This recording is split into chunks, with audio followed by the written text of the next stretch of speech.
Have you ever wondered why Jews can't eat pork? This video delves into the fascinating evolution of Jewish dietary laws, exploring their origins, changes over time, and enduring impact on Jewish culture and identity. Hi everyone. Today we're going to continue our look into the history of Jewish dietary laws. And if you missed part 1, make sure you check it out before watching this episode so that you don't miss any of the shocking details about this often misunderstood topic. We'll be exploring how Jewish dietary laws developed over time, and what ancient customs still affect what we eat today. So grab a snack, find a comfortable place to sit, and join us for this thought-provoking journey through time, where it all began. Jewish dietary laws, also known as kashrut, have their roots in the ancient traditions of the Jewish people dating back thousands of years. The story of Kosher is deeply intertwined with the covenant between God and Abraham, which began with Abraham's near sacrifice of his son Isaac. This event, known as Akedah in Hebrew, signifies the establishment of a special relationship between God and the Jewish people. In Genesis chapter 22, verse 1 to 18, we read about this pivotal moment. After this, Abraham looked up and saw a ram caught in a thicket by his horns. And Abraham went and took the ram, offered him up for a burnt offering instead of his son, which then Abraham called the name of that place Adonai Yir, as it is said to this day, "In the mountain of the Lord it shall be seen." That is why even today people say Lech mich imesh when they see something after a period of searching or waiting, meaning I saw it. I saw it. This event holds immense significance because it sets the stage for the central role that sacrifice plays in ancient Hebrew religion. The substitution of the ram for Isaac establishes the concept of atonement through sacrifice, a recurring theme throughout the Old Testament. This event also marks the beginning of certain dietary restrictions, like the prohibition against eating certain animals that have split hooves but chew their cud, such as camels. This prohibition, found in Deuteronomy chapter 14, verse 21, reflects the evolving nature of kosher laws as they adapted to changing circumstances and new revelations.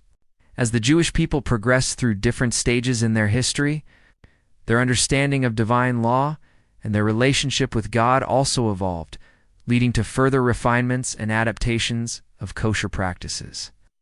Over time, these rules were codified and expanded upon in subsequent books of the Torah, most notably Leviticus and Deuteronomy. The Temple in Jerusalem, another significant factor in shaping Jewish dietary laws, was the construction of the first temple in Jerusalem, also known as Solomon's Temple. Built around 950 BCE, the temple served as the central place of worship and sacrifice for the Israelites. It was here that daily offerings were presented to God, and the priests played a vital role in maintaining ritual purity both in the temple and among the people. Ritual purity, known in Hebrew as tahara, was an essential aspect of Jewish life during this period. It wasn't just about physical cleanliness, but also maintaining a state of holiness and separation unto God. Food played a central role in this concept of ritual purity. Certain foods were considered ritually impure, and there were strict rules regarding their preparation, consumption, and disposal. These rules were designed to prevent the Israelites from being contaminated by contact with what was deemed impure, both physically and spiritually. One example of this can be found in Leviticus chapter 11, where animals that are fit for sacrifice are categorized based on their physical characteristics. Animals that chew the cud and have split hooves were considered clean, while those that did not meet these criteria were considered unclean. This classification system aimed to ensure that only pure animals were used in sacrifices, thus maintaining the sanctity of the offerings made to God, the role of ritual purity. As mentioned earlier, the concept of ritual purity was deeply ingrained in ancient Jewish society. To understand its influence on dietary laws, let's explore the rituals surrounding childbirth.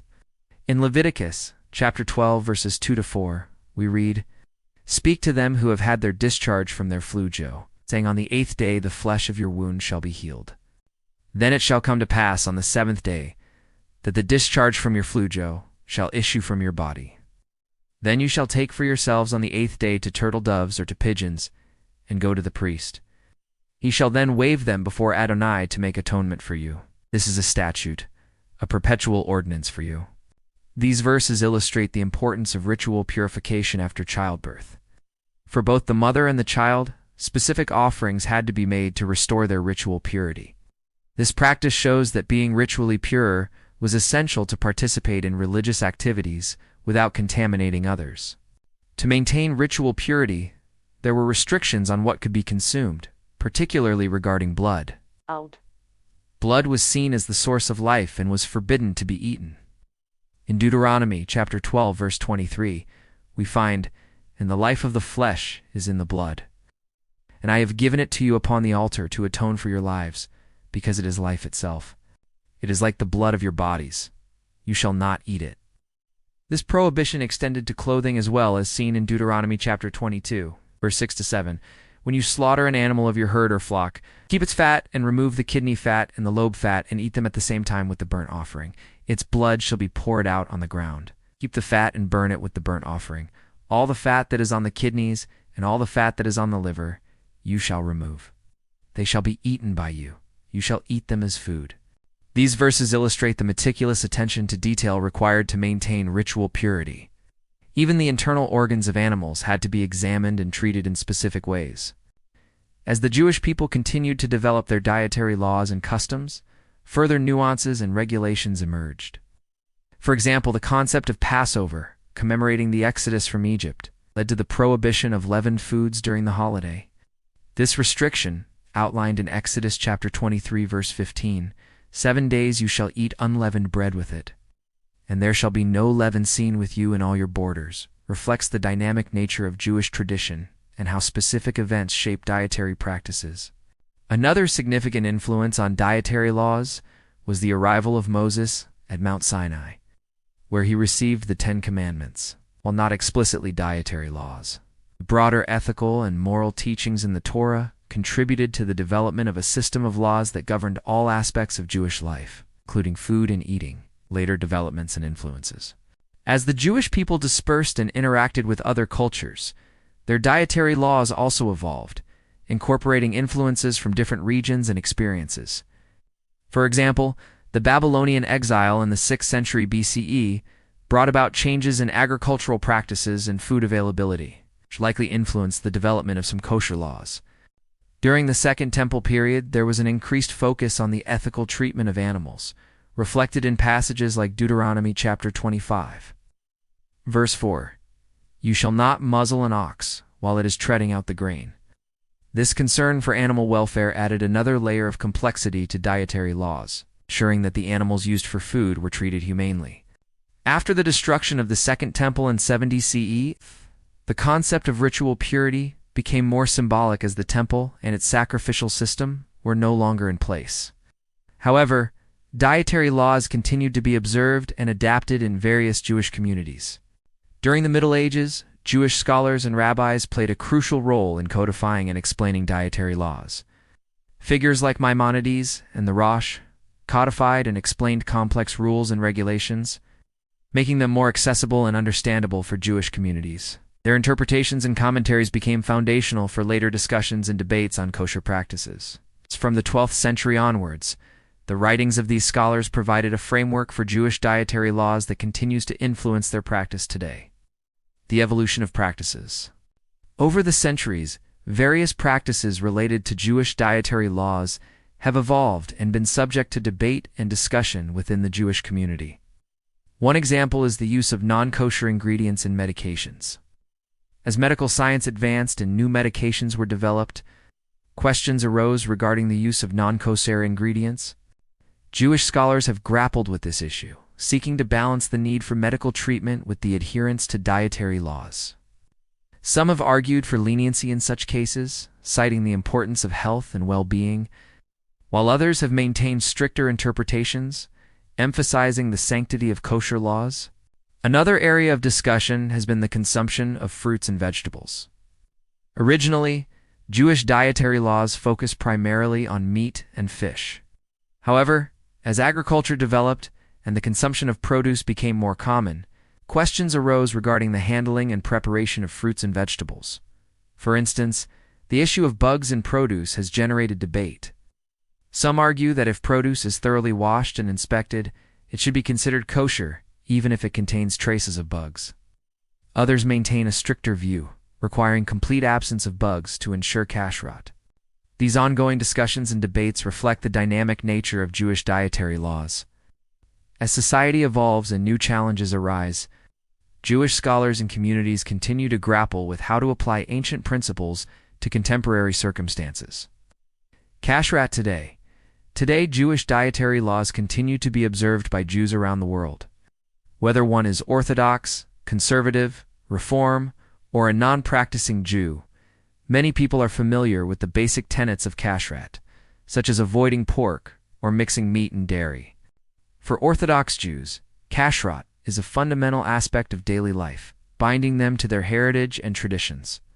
It serves as a constant reminder of their covenant with God and helps them maintain a sense of holiness in their everyday lives. However, it's important to note that observance of kashrut varies widely among different Jewish communities. Some Jews choose to follow strict kosher practices, while others incorporate kosher principles selectively into their diets.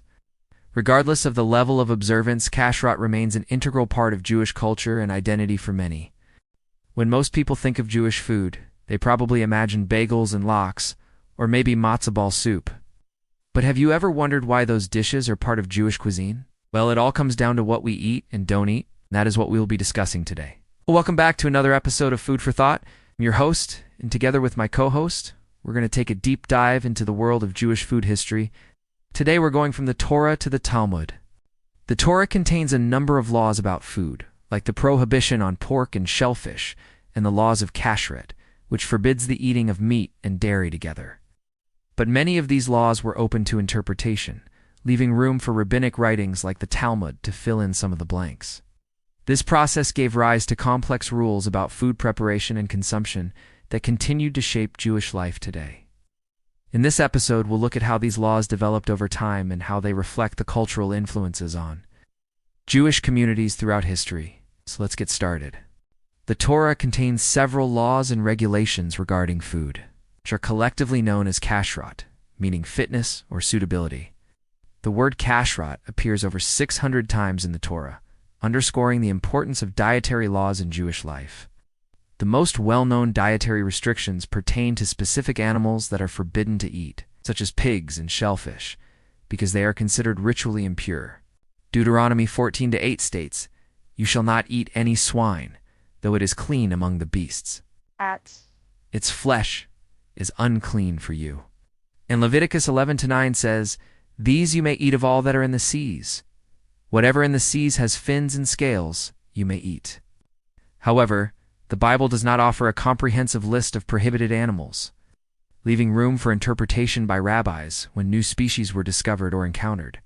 Another important aspect of kosher dietary laws is the prohibition against eating meat and dairy together, stemming from Deuteronomy 14:21, which states, "You shall not boil a kid in its mother's milk." While this verse specifically prohibits a goat being boiled in its mother's milk, rabbinic tradition extended this prohibition to all combinations of meat and dairy.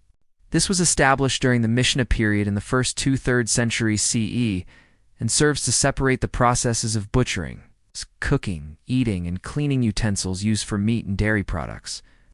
This law is still observed today to avoid cross-contamination and requires separate sets of dishes and utensils for meat and dairy meals. While the Torah provides guidelines for what constitutes kosher food, it doesn't go into detail about how to slaughter animals humanely and ensure that blood is properly drained from meat. These practices, known as shechita and nika respectively, are covered in the Mishnah, a central text in Jewish law compiled in the 2nd and 3rd centuries CE. According to the Mishnah, animals must be slaughtered in a specific manner that causes the least amount of pain and suffering, involving a single cut across the throat made with a specially designed knife called a chalet. Additionally, meat must be treated to remove blood, which is considered an impurity in Jewish dietary laws. This is done by salting and soaking the meat, followed by boiling it for a specific amount of time. These practices demonstrate the Jewish commitment to animal welfare and the importance of ritual purity in their religious practices. Finally, the Torah allows for certain foods to be rendered unclean through contact with an unclean person or object, a concept known as tumah. In Leviticus 15:11 it states, "And the discharge from his body, whatever issues from his body, shall be unclean unto the day of his cleansing." Foods like meat and milk become unclean if touched by someone who is ritually impure, such as someone who has recently given birth or is menstruating. This concept is further explained in the Mishnah, which establishes rules for handling unclean foods and restoring ritual purity. These laws highlight the importance of ritual purity in Jewish religious practices, and the measures taken to maintain it. During the Second Temple period, the rules regarding the separation of meat and milk became more complex due to the introduction of new foods and cooking methods. For example, eggs were included in the category of dairy products, even though they do not come from a mammal. This was because the dominant method of preserving and selling eggs was to keep them in a basket with straw, making it difficult to distinguish between clean and unclean eggs. As a result, eggs were grouped with other dairy products, which were typically sold in vessels made from materials such as clay and wood, which could potentially be contaminated with meat. To address this issue, the rabbis decided that eggs had to be classified as dairy. This demonstrates the dynamic nature of kosher laws and how they adapted to changing circumstances. Another example of the evolving rules surrounding meat and dairy separation can be seen in the handling of fats and oils. In some cases, the type of fat or oil used in cooking determined whether a dish was considered meat or dairy. For instance, if an egg was cooked in chicken fat, it was classified as meat, whereas if it was cooked in beef fat, it was considered dairy. Similarly, if a piece of meat was broiled in its own juices, it could be eaten with dairy products. These complex rules were necessary to prevent any cross-contamination between meat and dairy products and to ensure that the prohibition against eating them together was strictly observed. This highlights the meticulous attention to detail required to maintain the integrity of kosher. Dietary laws and the constant need for clarification and adaptation as new foods and cooking methods were introduced. One of the key developments in the area of meat and dairy separation came with the introduction of pariv, a term used to describe foods that are neither meat nor dairy. This concept emerged in the 2nd century CE. As mentioned in a letter by the sage Rabbi Akiva, initially fats and oils derived from animals were included in the meat category. However, as trade routes expanded and new ingredients became available, it became apparent that not all fats and oils could be categorized as meat or dairy. For example, oil extracted from plants like olives or sesame seeds did not fit neatly into either category. To address this issue, the rabbis created the parv category, which encompassed foods that were neither meat nor dairy, such as certain types of oil, gelatin, and non-animal fats. This innovation allowed for greater flexibility in cooking and eating, while still adhering to the strictures of kosher dietary laws. It also reflects the adaptability of Jewish law and the willingness of rabbis to consider new ideas and incorporate them into existing traditions. As Jewish communities spread throughout the world, they adapted to local cuisines and customs while still adhering to the basic principles of kashrut. For example, in Spain, where olive oil was widely available, it was classified as pariv, even though it was obtained from an animal product. Contrast in Germany, where olive oil was less common. The same oil was considered meat because it was extracted from an animal fat source. This flexibility allowed Jewish communities to integrate local foods into their diets, while still complying with kosher dietary laws. It also demonstrates the dynamic nature of Jewish law, which can be interpreted and applied in different ways depending on the context. Sephardic Jews, whose ancestors migrated to Spain from the Middle East, typically include fish in their diet, while Ashkenazic Jews, who have roots in Central and Eastern Europe, traditionally avoid it. This difference is rooted in the availability and preparation of fish in each region. Sephardic Jews living in the Mediterranean had regular access to fresh seafood, which was commonly grilled or broiled. In contrast, Ashkenazi Jews in landlocked areas of Europe rarely consumed fish, which was often frozen or salted for preservation. This resulted in two distinct culinary traditions, with Sephardic Jews incorporating fish into their cuisine and Ashkenazi Jews developing recipes without it. Despite these regional variations, both groups adhere to the same dietary laws, and both have preserved their culinary heritage through traditional recipes and cooking techniques passed down through generations. Another example of how geography influenced Jewish dietary laws is the use of shellfish. Coastal communities with access to shellfish such as clams and mussels incorporated them into their diets, while inland communities that did not have access to these foods abstained from them. This practice is reflected in the different cuisines of coastal and inland Jewish communities. Coastal Jews developing recipes that feature shellfish, and inland Jews creating dishes without them. Despite these regional variations, both groups still follow the same dietary laws, and the prohibition against eating shellfish applies equally to both communities. In conclusion, the journey from the Torah to the Talmud reveals the richness and complexity of Jewish dietary laws and how they have evolved over time. From the foundational principles outlined in the Torah, particularly regarding permissible animals and the prohibition of mixing meat and dairy, to the detailed explanations and adaptations found in the Mishnah and the Talmud, Jewish dietary laws have shaped Jewish identity and culture for millennia.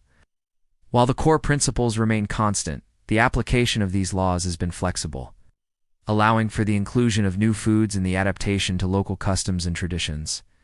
This dynamic nature of Jewish law has enabled Jewish communities around the world to maintain their cultural distinctiveness, while also engaging with the broader culinary landscape. Jewish dietary laws are a hot topic these days. Everywhere you look, there's debate about whether or not it's okay to eat shellfish, what it means to be kosher, and how exactly one is supposed to follow Jewish law when eating out. Are there really hard and fast rules against mixing meat and dairy? And what does that mean for our relationship to animals and the environment? Join us as we discuss all this and more. Welcome to Crash Course Judaism, where we bring you the history of the Jewish people from the time of Abraham up until the present day and beyond, under 2 minutes per episode. Last time we talked about how and why certain foods like pork and shellfish became forbidden to eat. We also talked about the ways Jews separate meat and dairy foods and eat only meat from ritually fit animals, i.e. those that have been blessed by a rabbi and whose throats have been cut in a specific way. Today we're going to talk about how these ancient laws are being interpreted in the modern world and some of the challenges of keeping kosher today. Some of the reasons given for the commandments prohibiting certain foods like pork and shellfish are still relevant today, such as health concerns. Pork is more likely to carry parasites than other animals, and shellfish often live in polluted waters. These reasons don't always hold up, though. For example, according to biblical law, mammals must have split hooves and chew their cud to be considered kosher. This was seen as a good thing because these were characteristics of healthy animals. But now, we know that these traits are actually associated with certain diseases rather than good health. So while this rule made sense thousands of years ago, it doesn't necessarily make sense today. As science progresses, we may find new reasons for or against eating certain things. But will Jewish dietary laws change?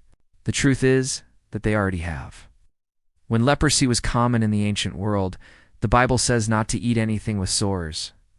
Because of this, many rabbis ruled that figs were forbidden since their natural blemishes could easily be mistaken for sores.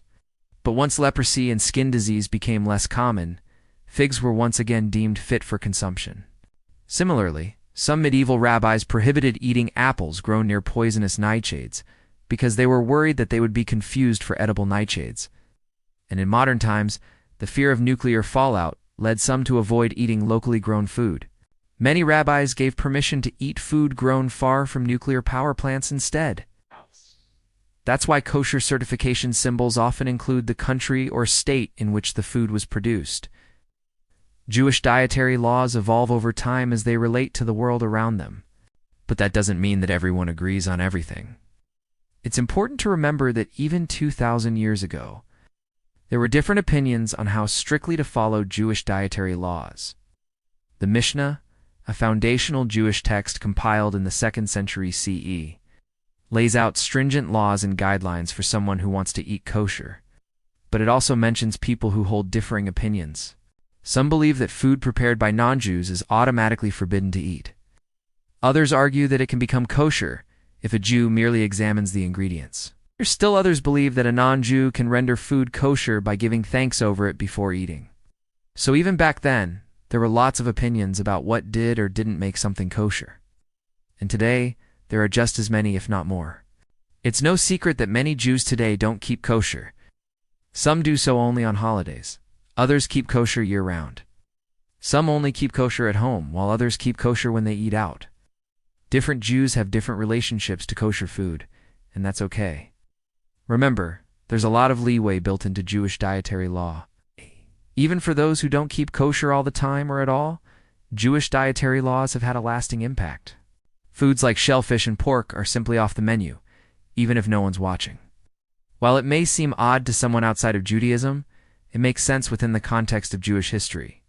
Jewish dietary laws have long served the purpose of helping Jews stay physically and spiritually distinct from other groups. They've helped Jews form a kind of chosen peoplehood in both good times and bad. When Jews were enslaved in Egypt, the laws prevented them from eating the Egyptians' offerings to their gods. When they were exiled from their land, the laws helped Jews maintain their identity among non-Jews. And when they were persecuted, the laws allowed Jews to protect themselves by refusing to eat food that might have been ritually defiled.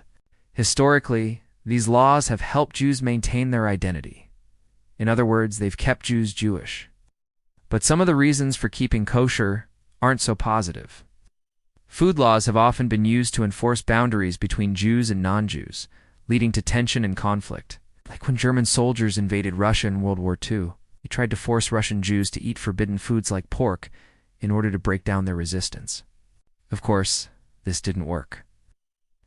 Those soldiers who tried to force Jews to abandon their traditions failed to understand that traditions like Jewish dietary laws can help give people a sense of identity and belonging, especially during difficult times.